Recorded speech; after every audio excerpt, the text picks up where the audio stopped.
feel free to stay on up here because I'm about to introduce you anyway. So thank you all for coming. If you haven't already, grab a lunch. And so I'm Sherry. I'm the manager of this building. I'm also the current president of BOMA, the Builders, Owners, and Managers Association. And we have been working with Pam with the city to learn about what they're promoting, and thought it'd be a great idea to get this in front of people. So we're one of 3 programs that they're putting on, just educational seminars. So with that, I'm just going to turn it on over.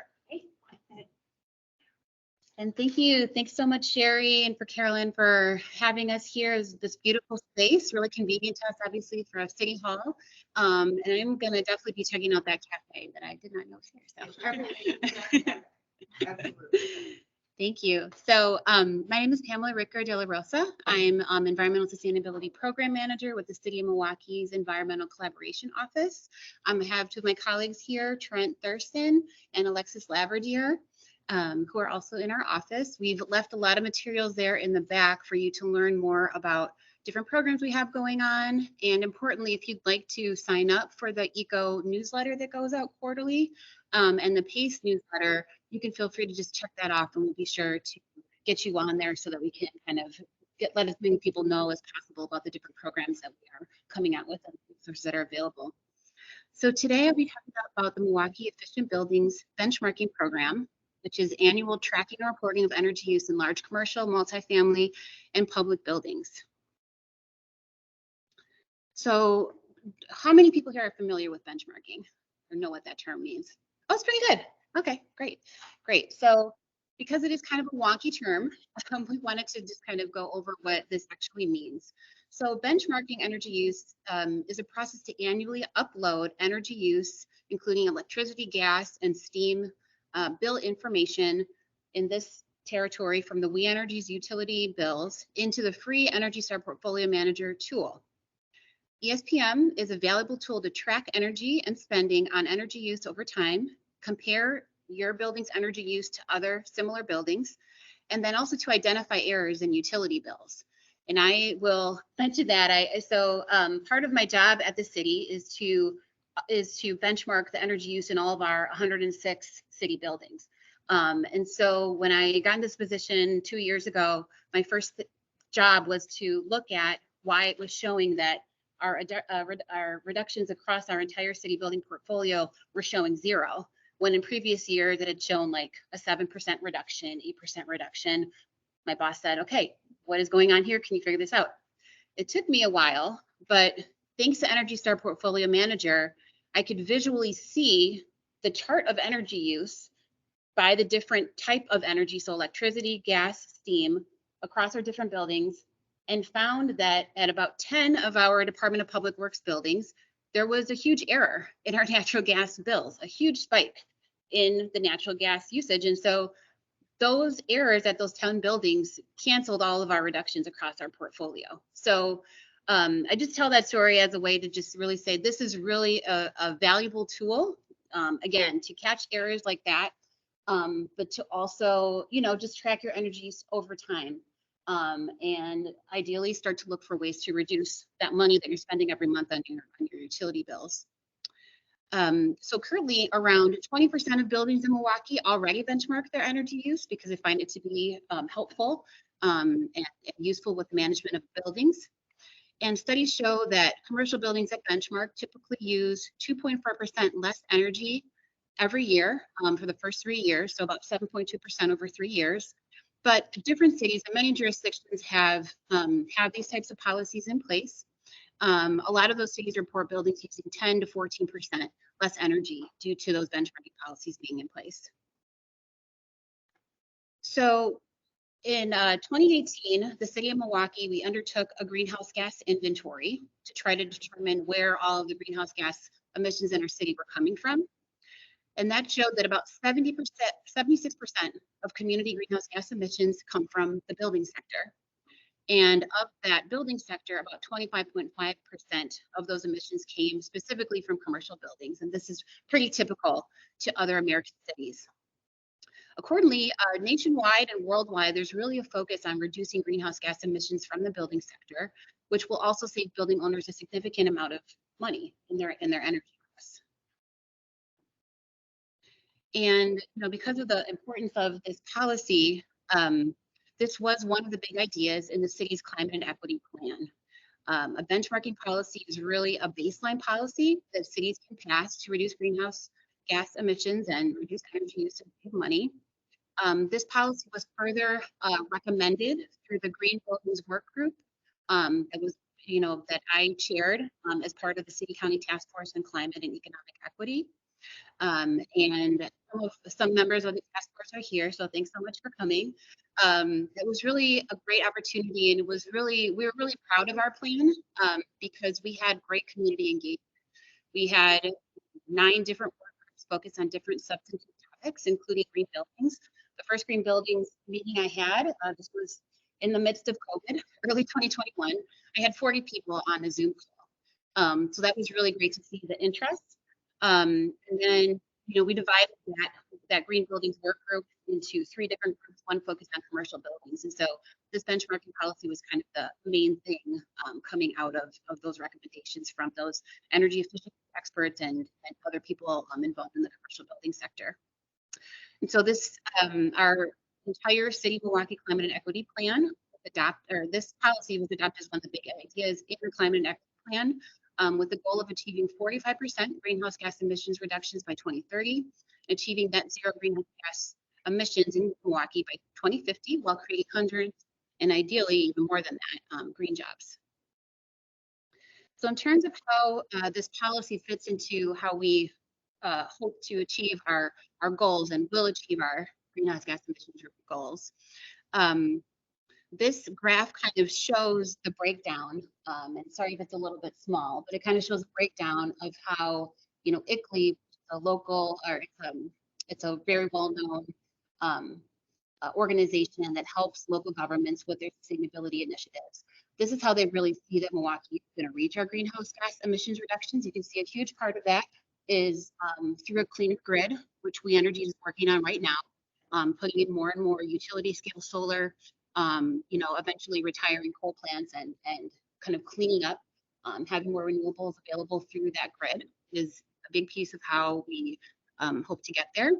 But you see benchmarking is about 6% of how we plan to get there. Other things in here, you see vehicle electrification, better improved vehicle efficiency, and a number of different policies.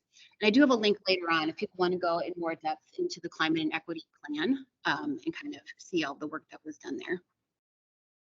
I have just one question. Yes, definitely. Megawatts. Yep. Solar, that's going to be owned and operated by the city. Is that will be flexible? I doubt that. I think it will be more utility scale solar that we would be that will be accessing through a tariff. Yeah. So, oh, sorry, go ahead. Mm-hmm. Mm-hmm. Part of your goal is to get more businesses to use benchmarking, and as a result of that, any issues? I think just through the act, the benchmarking policy in place, we're all building large commercial buildings, family, kind of smaller public buildings. Just by virtue of them starting to track their energy use, we will see those reductions of about 2.4% per year, and then those reductions are account for that overall.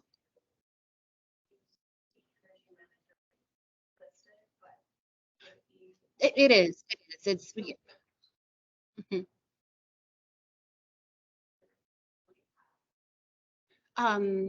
Well, we should talk more about that in the future. I mean, I think we have been highlighting that Energy Star Portfolio Manager tool because it is free, and any buildings that are inputting their data into the Energy Star Portfolio Manager can automatically share their use with another user in that tool. So that is how we would ask that building owners would report their energy use, is just sharing it directly through Energy Star Portfolio Manager. But we should definitely talk about that, about different ways that companies can meet this.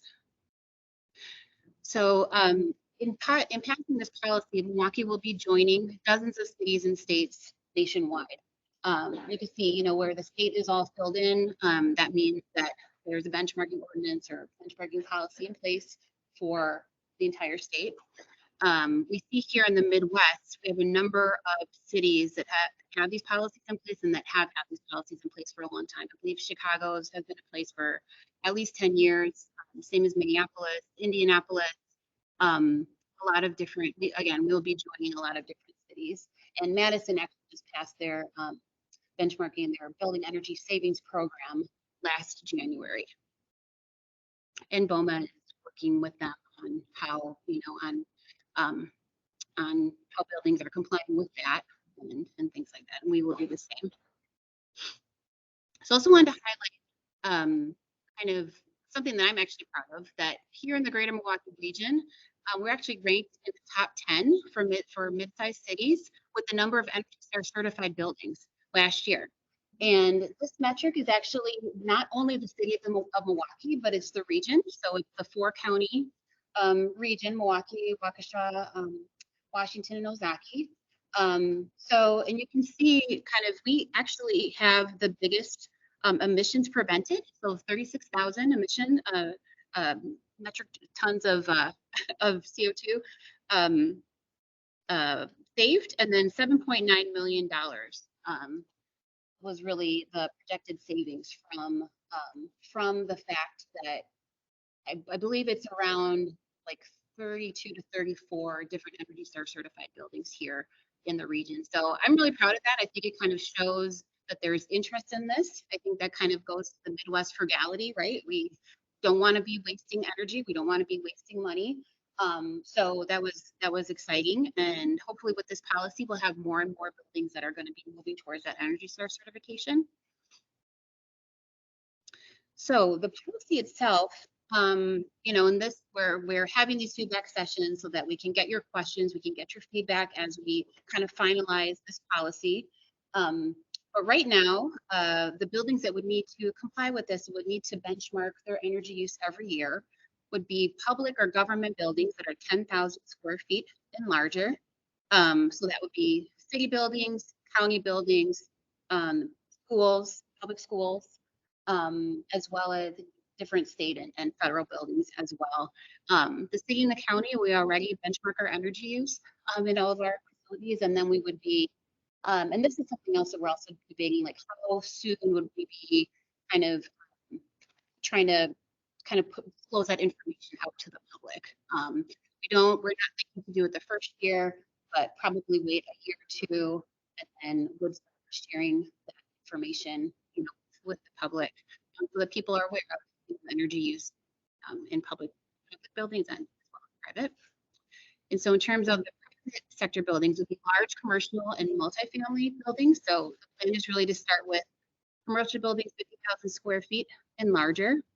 So again, these buildings would need to upload their energy data into their own Energy Star portfolio manager, and then share that data with Milwaukee Eco about a year after the policy is adopted.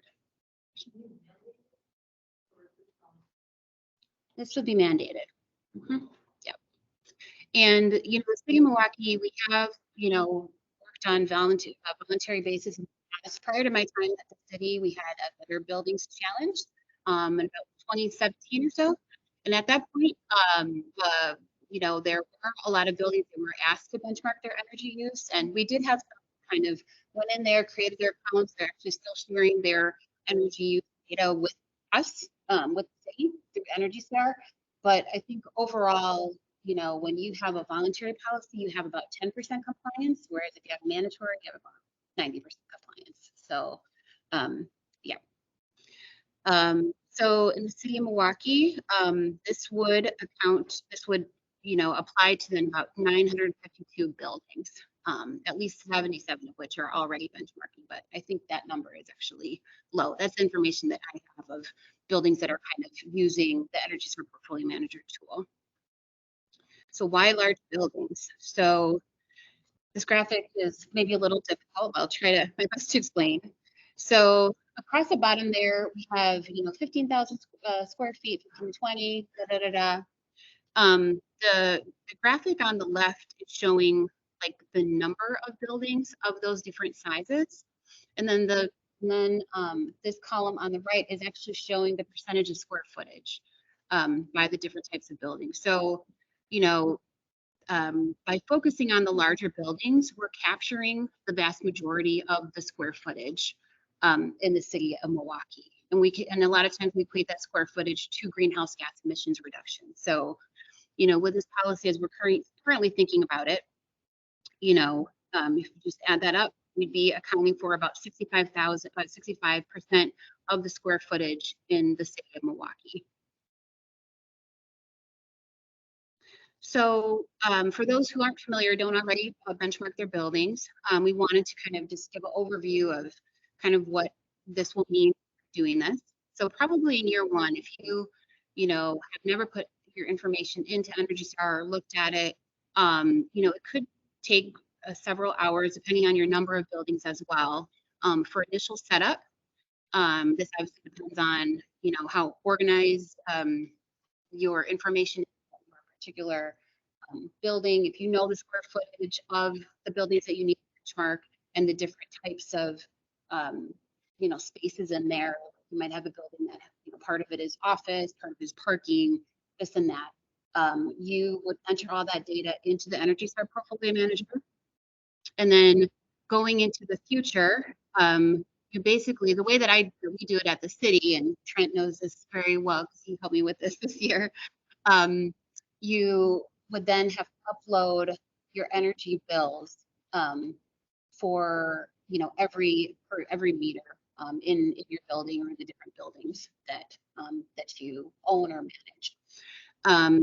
But, you know, ECO, this is the acronym for the Environmental Collaboration Office, we are engaging with communities right now, trying to move them to adopt the Energy Star Portfolio Manager services, which is a way to automatically move the utility data from your bills to flow into Energy Star Portfolio Manager.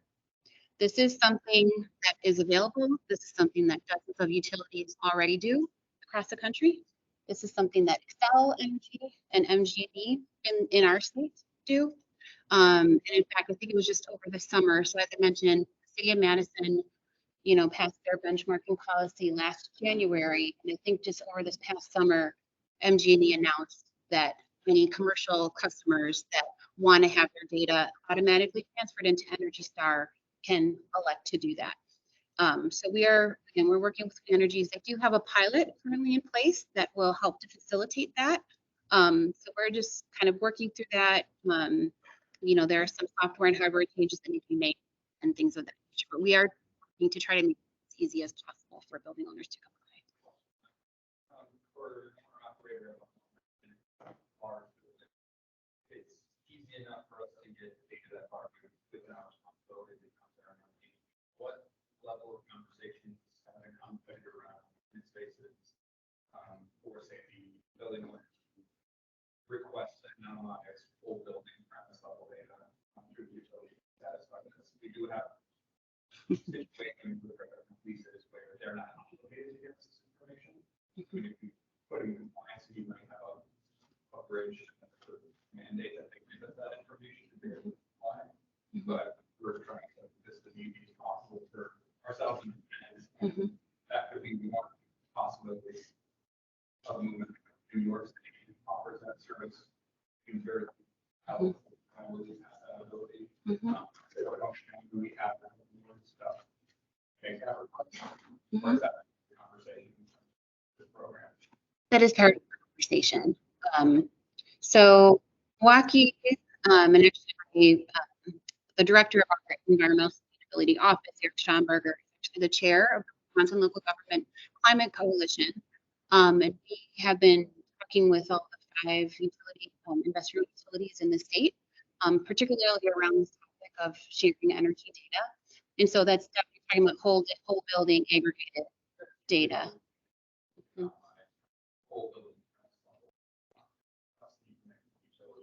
Yep. Yes. Well, so yeah, again, that is a big part of the conversation. Again, it's mostly it's web services, and then it's whole building aggregated data. So Excel Energy in the northwest of the state, and I have, probably can't see this very well. Excel Energy is they're in Colorado, and then they're in Minnesota, and then parts of Wisconsin. And so they already provide the lab services as well as providing that whole building aggregated data. But it seems like there are some differences of opinion in terms of whether sharing the data with the landlord is a privacy issue or not. And so, but that's why you would have the aggregated data, whereby the general rule is not to get too wonky, but the general rule is if you have, so long as a building has at least 4 tenants and there's not one of those tenants uses more than 50% of the energy in the building, then that can be shared with the property owner and like your benchmarking. Yeah. Yep.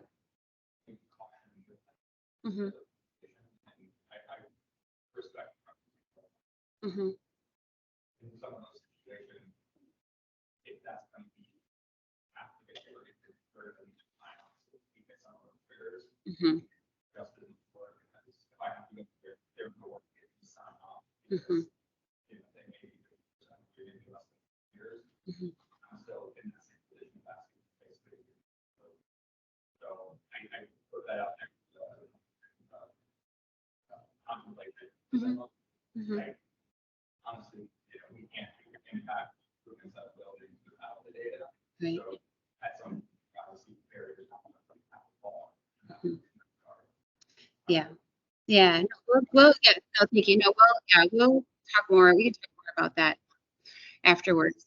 Because yeah, we are aware of those challenges that are there, and again, that's why we at the through the Wisconsin Government Climate Coalition have started these different conversations with all the investor-owned utilities. We're trying to get some guidance from the overall Public Service Commission, which is the agency across the state that provides guidance to utilities. They approve all utility projects, all of that. We're trying to get some guidance from them on can that 450 aggregated whole building data can that apply statewide? So we are still working through that. But at least our understanding, a lot of conversation I've had, a lot of commercial office buildings have master meters that they can share that data already, but where, as you said, that where this comes to a challenge is where there are where we have a multifamily buildings. But again, I think, and Jeff, I'm going to pull up Jeff here right now, actually, to come to talk about the different services that We Energies provide to support property owners and managers with this. So, okay. All right. So I'm Jeff Mackey. I'm an energy engineer with We Energies. Provide services to commercial and industrial customers for energy efficiency improvements. And one of the services that we've been providing for 15 years that isn't really well known is that we actually use Energy Star portfolio manager to benchmark customers' buildings. And that's provided at no cost. And it is something that what we do is we'll set up the portfolio manager account, work with you to actually establish that, provide the energy data, and feed it into the system, show you how to use the tool, and make sure that it's handed over to you. We don't want to be continuously feeding the system as it were. What we're intending to do is essentially train a person within your organization that will take that over at some point in time. Once you've got the initial data to portfolio manager, it really doesn't take that long to update on an annual basis. And We Energy has tools available to you, for tools that you can use to download your data, and makes it a little bit easier for you to do that as well. And so our team actually works with tools and helps customers understand how to use those tools. And so when you came in, you grabbed these cards that are sitting over here on the table, and scan the QR code. It'll take you to a website where you can actually make a request for consultant help. And it would be, all you have to do is say, oh, I heard about your Energy Star benchmarking or something like that. Can you help me out? And that's exactly what we'll take it from there. We'll start working with you on that. We also provide free energy assessments as well. I suppose I should read this list here just to make sure I'm covering everything. If you have questions about your bills, we'll help you out with that as well. And as I mentioned, we've got online tools, but there are also tools available to help understand the technologies that are available for improving heating, ventilation, air conditioning, lighting, any kind of technology that you might want to investigate to a greater degree. And then also we work very closely with the Focus on Energy program. And so I'm going to be handing that off in just a second after I get through my next slide here. And so for those of you who may not have heard of Focus on Energy, it's a statewide program. And so I'm not going to take any of Cody's materials here. But just wanted to mention, this is what that actual form is that you're going to see on the website. And it just requires a few pieces of information, and it'll go into an email, and you'll receive contact, a call from us, or an email as you prefer. So are we going to have time for general questions afterwards? Yeah. Okay. All right. So stick around afterwards.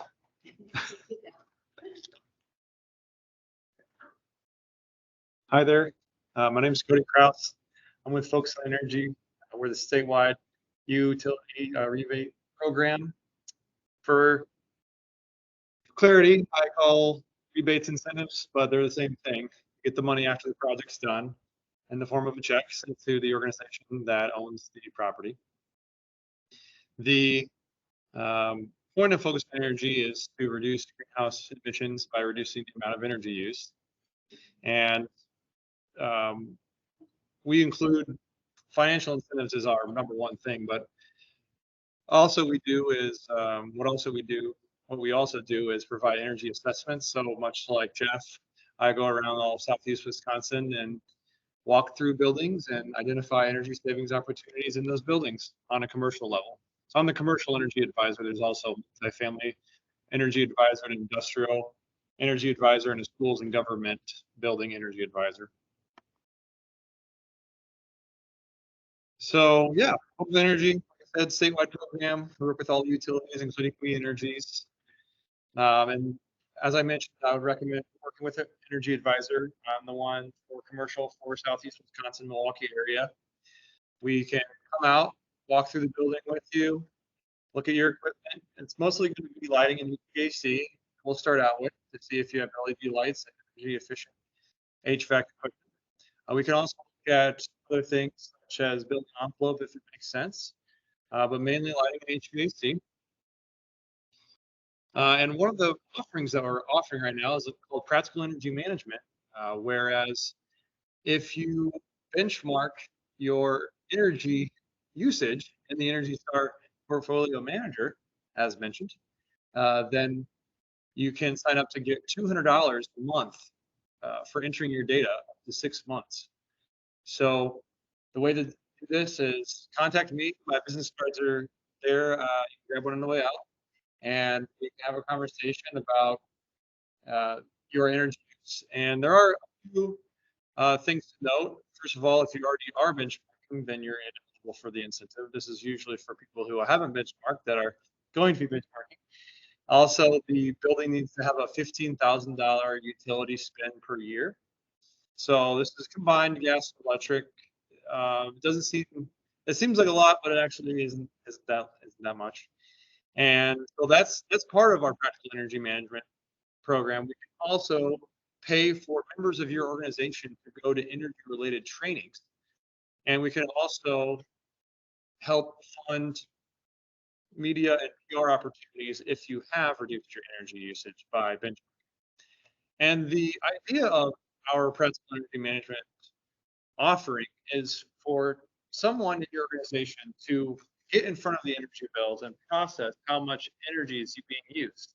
We feel as though if there's one person in the organization that's conscious of this and entering it each month, then that person's more likely to communicate within the organization that energy savings can be achieved through habit-changing practices, such as designating a person at the end of the day to turn off the lights, or designating a temperature that we can all agree upon in the office, or doing a project that saves energy. So the other ones, the habit-changing ones, sure, that might help a little bit, but if we have someone inside the organization that is communicating to someone in the financial division that they're spending way too much on energy, then we feel as though there's more likely a chance that you're going to be willing to do energy saving project. And so when an energy saving project happens, we're able to offer incentives. So our standard incentives are prescriptive incentives. These are for one-for-one replacements. For example, these are already LED lights here. If they were fluorescent, we could just take out each fluorescent fixture and put in one LED fixture, and that's a one-for-one replacement. Also, if you have a 15-ton rooftop unit and you put in another 15-ton rooftop unit, that's a one-for-one replacement. And these are very cut and dry and can be applied for after the project's completed. The other thing we have are custom incentives. So these are for custom projects that aren't one-for-one replacement. Imagine you have an entire warehouse that has 100 light fixtures, but you really only need 50 because the LED lights are brighter. Well, then you're taking out 100 and you're putting in 50. That's a custom project. And these projects are incentivized based on the amount of therm saved or the amount of kilowatt hours saved. So these projects also need to be paid back between 1 and 10 years. For example, if you have a rooftop unit that's being replaced for $50,000, we'd like to see $5,000 annual savings, so that way it pays itself back within 10 years. And custom incentives need to be pre-approved. So before you have the idea to do it, contact me, and we'll look at different ways that you can apply for a custom incentive. Also coming in 2024 is the instant discount program. This is new to our program.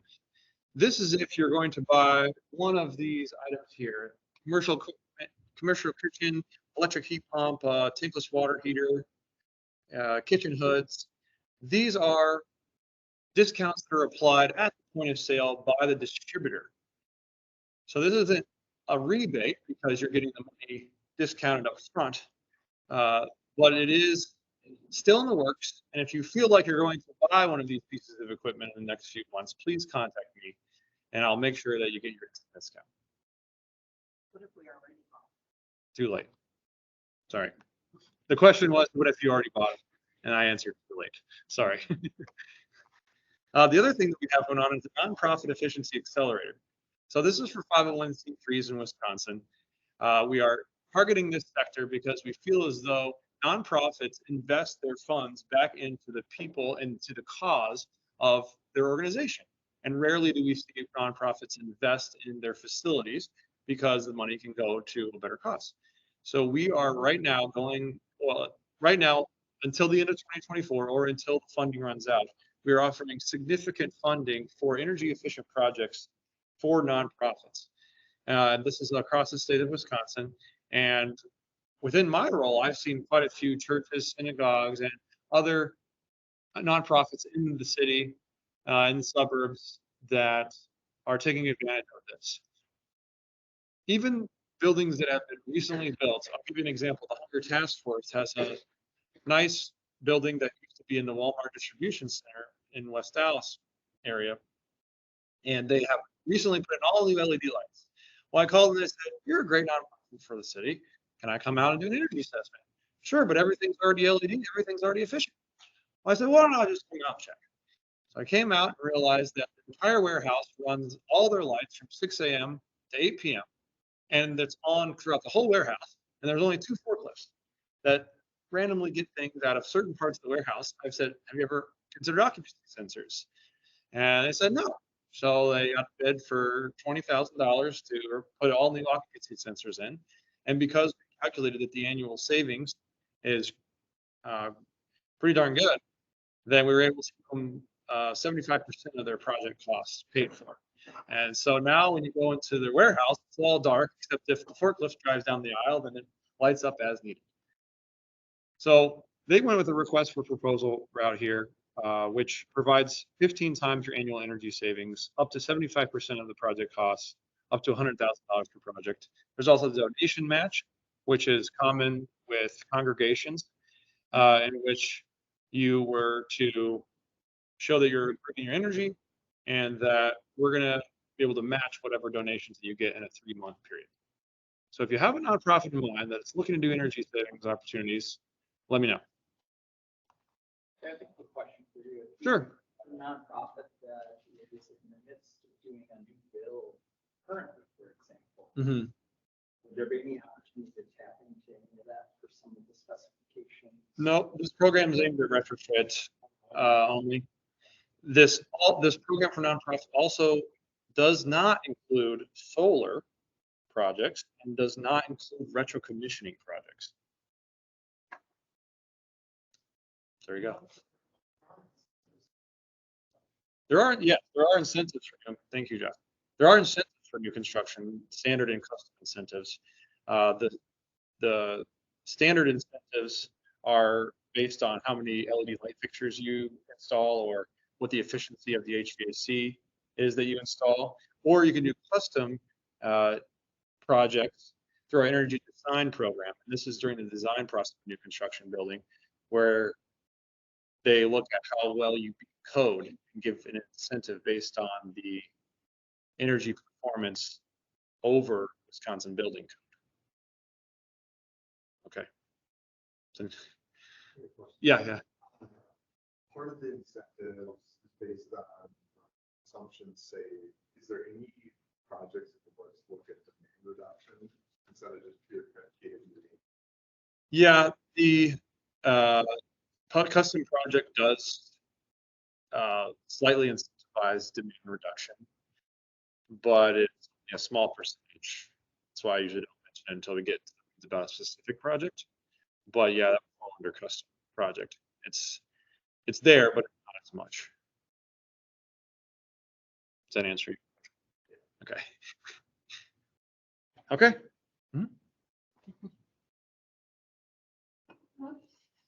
Great. Thank you so much. So it's been really exciting to connect with Cody and with Jeff to find out about all these great programs that are available and try our best to get the word out about these two are commercial, those in our commercial building sector. Really great incentives that are available. And, we actually are talking with Cody. We have another project called Green Congregations, which is really focusing on a lot of houses of worship in the Sherman Park neighborhood. And so we're gonna, really look and take advantage of that nonprofit efficiency accelerator to really support the improvements that those various houses of worship want to make. So yeah, I love when things just kind of come together and we can all achieve our goals of connecting with others and sharing the resources that are available. So in addition to those resources that, great resources that are available from We Energy, as well as from Focus on Energy Advisors, part of creating this policy, the city will also be supporting for a number of years a help desk for building owners to be able to, learn more about benchmarking, help with entering their data, and then ideally also be able to, provide some tips on different projects that those building owners can do to save energy in their buildings. So we have probably, I think, 3 different sources of money we're looking at right now to be able to fund that help desk for a number of years, and also to help the city to deal with compliance issues and all of that, answer questions and do all of that. So just wanted to highlight also a lot of the additional resources and programs that we have with the city of Milwaukee. So for those who might not be aware, we have the City of Milwaukee PACE program, which stands for Property Assessed Clean Energy. You have the URL right there. That is for retrofit buildings as well as new construction that will reduce energy use or meet certain clean energy requirements and things like that. So I really, if you have a project that you think could be coming up, I suggest that you check out that page and see everything that you know, that is involved with that program. And there's even a project center on there, a project that you're thinking of, you can start to put your information in there. And we work with Slipstream, which is a local nonprofit that is actually an administrator of that program, and they can work with you on eligibility or filling in, you know, different maybe missing pieces of information that you have to move your project forward. We also have decarbonization in a box, which is, this is a very new program. The city of Milwaukee is partnering with 8 other cities in the country to really try to focus in, target, support small to medium sized commercial and multifamily buildings in the city of Milwaukee, and helping them with free virtual energy assessments, as well as the identification of the different Inflation Reduction Act and other incentives that would be available for those projects, and connect to new sources of green finance that were just announced that will be you know, distributed through 8 different nonprofits nationwide. So right now, I'm actually working with our IT department at the city to identify those small to medium-sized commercial buildings that you know, have not pulled an HVAC permit for a long time. So really trying to target those buildings that are already, you know, their HVAC equipment is aging, and to, you know, change it out soon. Really to target them and work with them and say, you can make some great improvements to your building, you know, improve the, you know, air quality for building as well. If you're multifamily, switch out, if you have gas stoves, switch out to electric and induction stoves, really to try to reduce the fossil fuel use in buildings. So this is a brand new program, and again, please sign up for the newsletter and you know, the PACE listserv as well. I also have my cards here, because again, this is a very new program that we're still kind of figuring out, but I am actively looking for projects that would be interested in participating in this. And then we also have just a great sustainable commercial buildings webpage and guide that Alexis just revamped. It's really great. There are wonderful resources there. So that's the URL for that guide. And I just want to give a really high level overview. And again, links for all of these different programs are available, you know, at our website.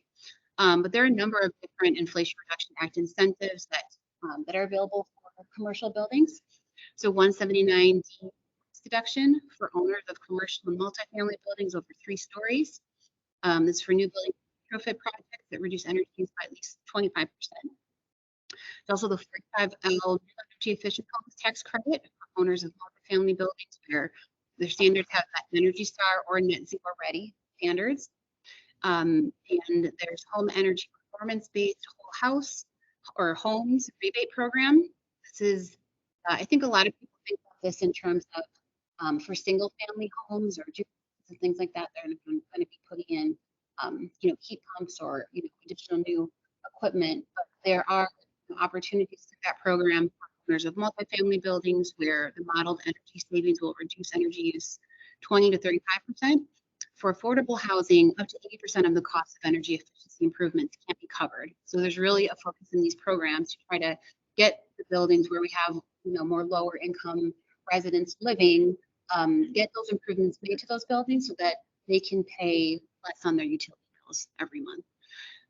There's also the High Efficiency Electric Home Rebate Act or program, also for owners of multifamily buildings. And these 2 programs, if you're a homeowner, you know, living your own home, be available for you as well for middle to lower income residents. This will provide discounts or rebates on high efficiency electric improvements and appliances. And these 2 programs down below, you know, I just would stay tuned to the Focus on Energy program. These are still like the details of these programs and how they will be, how the rebate program, how the rebates will be distributed in Wisconsin are still being worked out. And so these rebates, we will start to flow in like July through the end of summer. So we'll, you know, keep you all posted on when those programs are ready to start administering rebates. Finally, I just wanted to include some links here, you know, for anyone who wants to check out all the different programs that are available. Everybody, usually every meeting that I go to, questions about solar group buy, so I would put that up there as well. I can share that. Yep, definitely. Let's see what else we have. And then we would love to have, we've had a lot of great questions here, so thank you for that. We'd love to have your feedback. So there are either, physical written forms that you can fill out there and leave with us, or if you prefer to do it online, that is the link there to provide your input online. Also, feel free to reach out to me directly at my city email address. Again, I have cards up here. And then if you want to read about the overarching City Milwaukee Climate and Equity Plan, I've included the URL there. It really goes, there are in-depth explanations of all of the 10 big ideas, as well as all the prep work into this and kind of the entire kind of community-driven process of how this plan came together. I also wanted to highlight kind of a newer addition to our website, which is, it shows up as Milwaukee's Pathway to Net Zero. So it's basically a public dashboard that shows, starting with the 2018 greenhouse gas emissions for the city of Milwaukee and how we foresee reducing those, our emissions by 45% in 2030 and then by 2050 to be achieved through a combination of policies and programs, including this policy. So yeah, just open it up to questions and feedback. Now, yeah, Terry. Finding net zero as greenhouse gas.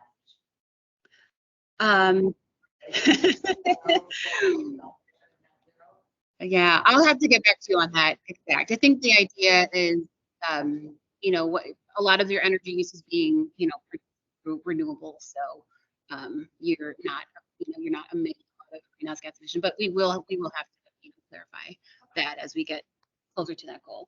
I'm sorry, there are a lot of. Okay, go ahead. Mine is. Okay. So, is expected to comply with benchmarking, and I'm sure that there's a target that we have to meet. We know what that is, because it hasn't identified, and then what are the penalties for non-compliance or not meeting that benchmark? Okay, it's going to be probably not satisfying because I don't know all the answers in questions, but so yeah. We need to make it, we're not thinking of like cumulative, penalty, probably like a one time, but we need it to be something so that people don't just feel like they can just pay the fine and not do the benchmark, right? We need, there to be some enforcement. To your first question about compliance period, it really depends on how soon we get this policy adopted. I had hoped to get this adopted this summer, so that maybe the first compliance period, so that the first compliance period would be requiring building owners to have their data in the system for all the 2024 bills in by, say anywhere from like June of 2025 to maybe like a lot of times when cities pass policies, they'll give a little bit more than the initial year to comply. So maybe we'll see like October 1st, 2025 compliance date. In terms of there's no targets to meet right now. There's no Energy Star score to have to meet. There's no target EY energy intensity to meet right now for your building. We really just want the data because we don't have it. We have some data from buildings that are sharing it with us. We have the data from the city buildings, county buildings, but there's a ton of data that we don't have.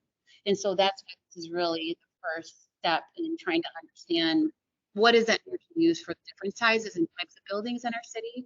That will help us to better target resources that are available, better target programs to support lower performing buildings. Probably think about, do we want to set a target that is reasonable for buildings in our community to meet? We are still probably a couple years off from that, and that will include significant, really in-depth stakeholder engagement as well. Yeah, and I don't have an exact number for the pen, but it will. We're not. Yeah, like I said, we need to be, but we just are trying to really encourage participation first. And sounds like we have a way to go on that, though. On that. Yes. Yeah. Yeah. Yeah. Yes. I think you had a question, sir. Did you have a question? No, Okay. Okay. Sorry. Sessions, I know you're still working on more refined policy. More specifically, is there any draft version that's capable in terms of nuts and bolts of policy? Or are we still kind of, anyone get past before the summer? Mhm. Or We can make that available. Yeah, yeah. I'm still, like I said, there's still some questions. The size threshold, you know, in terms of family, I want to, you know, one thing that we're considering is delaying compliance for a year, you know, to maybe allow for a lot of, you know, for the whole building aggregated data to be available. So a lot of the details, but yeah, we are working on that. Yeah, and we'd be happy to share that in future sessions. Question, in the benchmarking you showed where it does actually incorporate, you're using like the city steam to heat your buildings. Mhm. Is that just then like a CO2 equivalent? And then along with that, with the reduction goals and getting net zero, what happens with that steam plant? And does that go away or an avenue to net zero? What's the long vision? I'm glad you brought that up. I don't have the answer to that right now. I think we're still working on the definition of net zero, what exactly that will mean. Yeah, I'm sorry, I can't answer this same question particularly. Yeah. There, there's star, there is greenhouse gases, but the four districts be applied generically, it's not specific to what we enter. Okay. But it is incorporated in it, so you can see a total carbon load will footprint for your facility. If you go through that. That is actionable aggregate. Exactly, exactly. Thank you. You could override that if you want, but it becomes kind of cumbersome.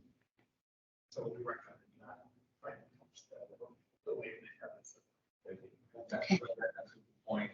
I know with the city, part of their program, they're directing PG out there to take those market-based geographic egress and actually apply directly to like Portland, Seattle, and Washington. Is that something that you're working with the city on so that Milwaukee can get the most accurate? I can't. That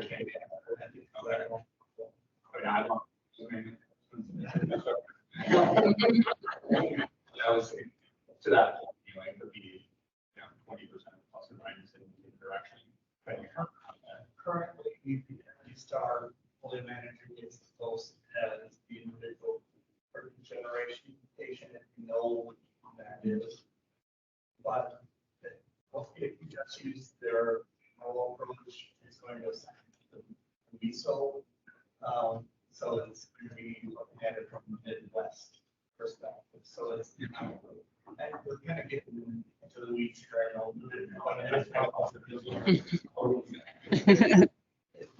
It's something that's an evolutionary process, and then it's more municipalities take this approach to try and reach these savings levels. We're going to have to account economy that's all. Yeah, that's always part of the conversation. Positive. You were wanting the data, so we don't have it. What does the city plan to do with that data? And will it be public? I think the question of transparency or making it public, the feedback that we got at least, and you know, that is a question I should have included on there as well. But if you have a preference around transparency, public disclosure, you can add that to your feedback tool. But at least in the internal stakeholder engagement meeting within the city, the preference was at least to wait like a year or so to publish that information, make it public. In terms of the question of what we're going to do with that data, we're going to start to, again, look at the general trends for energy use intensity across types of buildings in the city, try to identify again, like lower performing buildings. Let me see if I can find that slide for those who are familiar with Energy Star.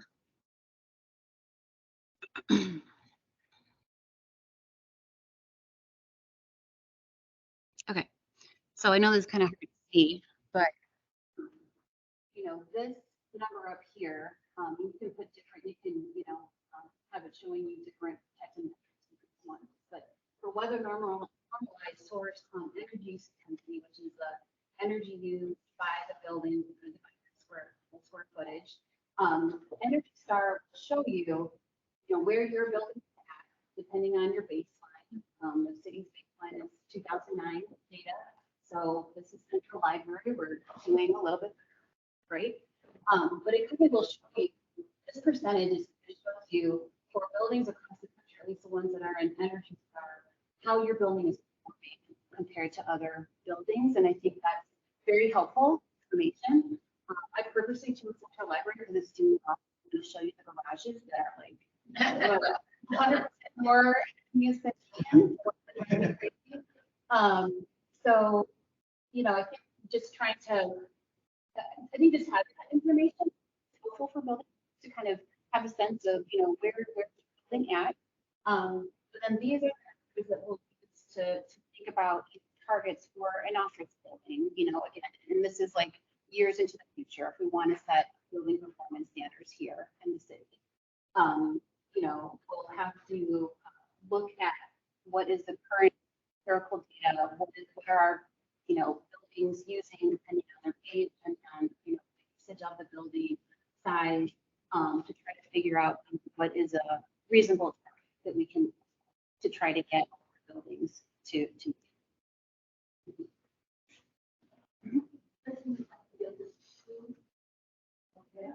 Yeah.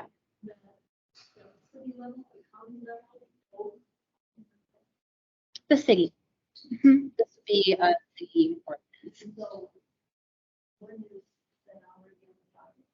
No, it's not. Like I said, I'm hoping, spring, not, it's probably going to be summer at this point.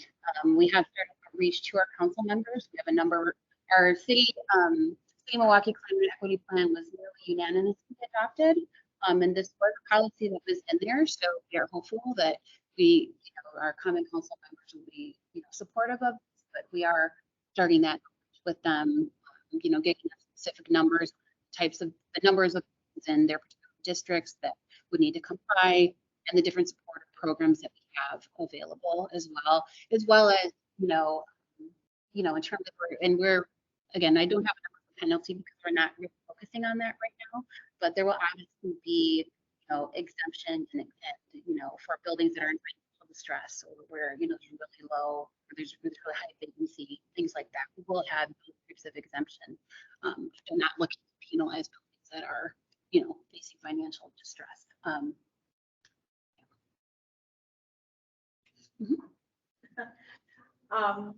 pie chart that you showed that was generated by Lee, with the how gas emissions are being generated in the city. Oh, in the city.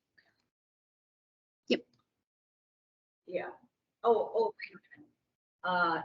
Sorry, I was thinking of the one where they're targeting the emissions reductions. Oh, how we get there. Yeah. 6% for the benchmarking. Yep. Yeah, so it was that. Is this one on the path to net zero dashboard, or are you planning to put it on? I think that this is right now in the climate equity plan, like in the beginning in the kind of executive portion, but you're saying one in front of them.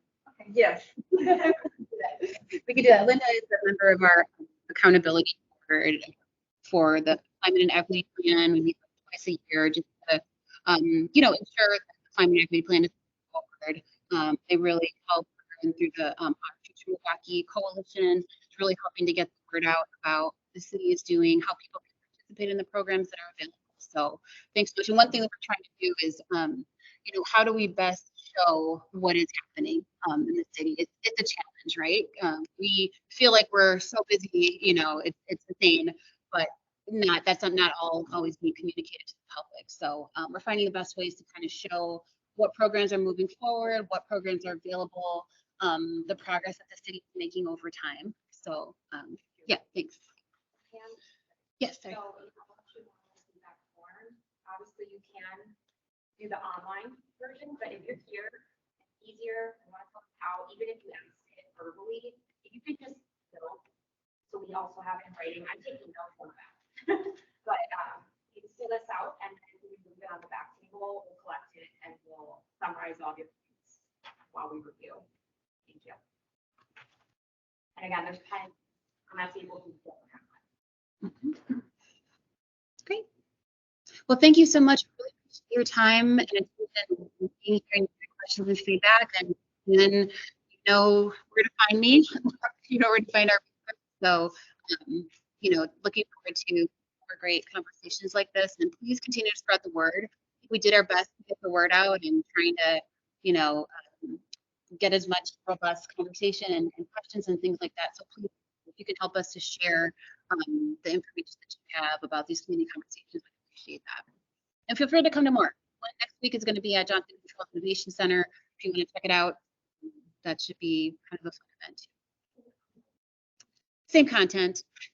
Yeah, but they'll but Johnson Controls, they're the first hour, so it's slated from like 6, and so the first hour or so will be this presentation and questions, and then we'll have tours and just a little networking session. So great. Thank you. And thank you so much to Cody and Jeff for being here. Appreciate you.